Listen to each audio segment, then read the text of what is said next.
Hello, my friends. Thanks again for joining me on Mondays with Doc. I'm honored that you would join me today. The year was 1971. The governor of our state was Ronald Reagan. And there was an organization that was meeting with prisoners in the state of Oregon. They called it Match 2.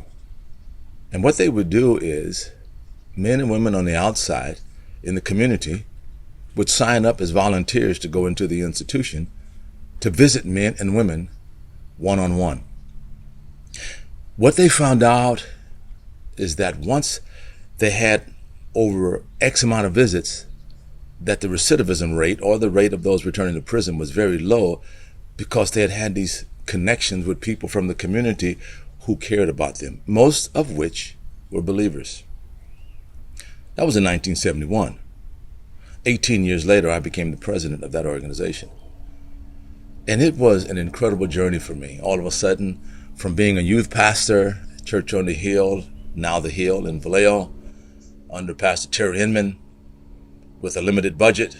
Now I am statewide director of this organization with a $2.5 million budget. Needless to say, one day as I looked at this map on my wall with all these little buttons that identified the different communities or the different places where I had offices. We had 50 employees throughout the state, Pelican Bay to the north and Blythe to the south, 2,000 volunteers.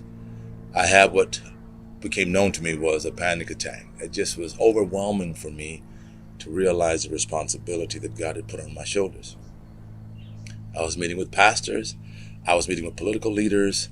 I was meeting with a lot of politicians, even met with President Ronald Reagan, with my father, as he was just leaving office at his office in Southern California.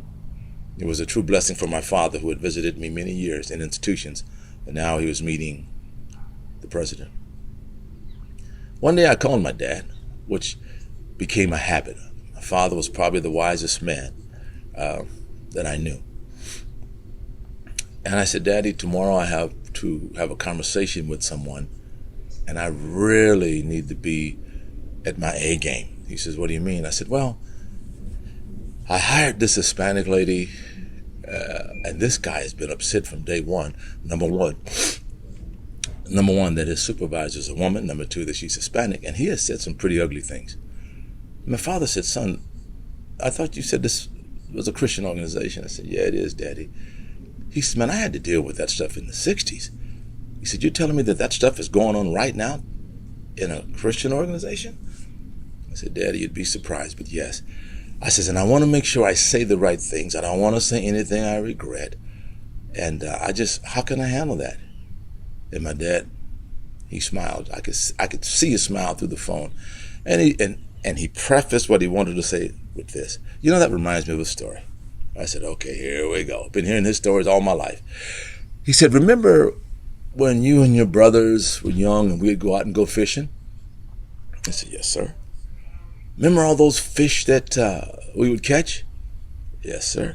We would bring them home and we would clean them, and then we would prepare them for Mother Carrie to cook them. And sometimes she would use flour, sometimes she would use cornmeal. And then, of course, she would fry those fish. I said, yes, sir. And he started laughing. I said, what's so funny? He said, just think, son. How many of those fish would have never ended up in that hot grease if they had just kept their mouth shut? And then he just started laughing, and I had the message. I said, okay, Dad. He said, son, I'm going to tell you, the Bible says this. Be slow to speak, be slow to anger, and be quick to listen. He said, if you do that tomorrow, you'll be fine. He says, don't be like some people. Some people are always going around giving people a piece of their mind. He said, boy, if you want to give somebody something, give them something they can use like money. He says, because you can always tell those people who are always giving people a piece of their mind. I said, how's that, Daddy? He said, they're always walking around like they're looking for something, their mind. And we laughed. And then he said, now, did you hear what I said? I said, yes, sir. You told me that when I'm having a difficult meeting with a disgruntled person, to be slow to speak, slow to anger, and quick to listen. You said to make sure that my words are laced with wisdom. And then you said, Stay focused on the issue. You should confront the issue and not the person. Confront the issue, affirm the person. I got it. He said, you sure you got it? I said, Daddy, I really do have it. He said, all right, son. I love you. Talk to you soon.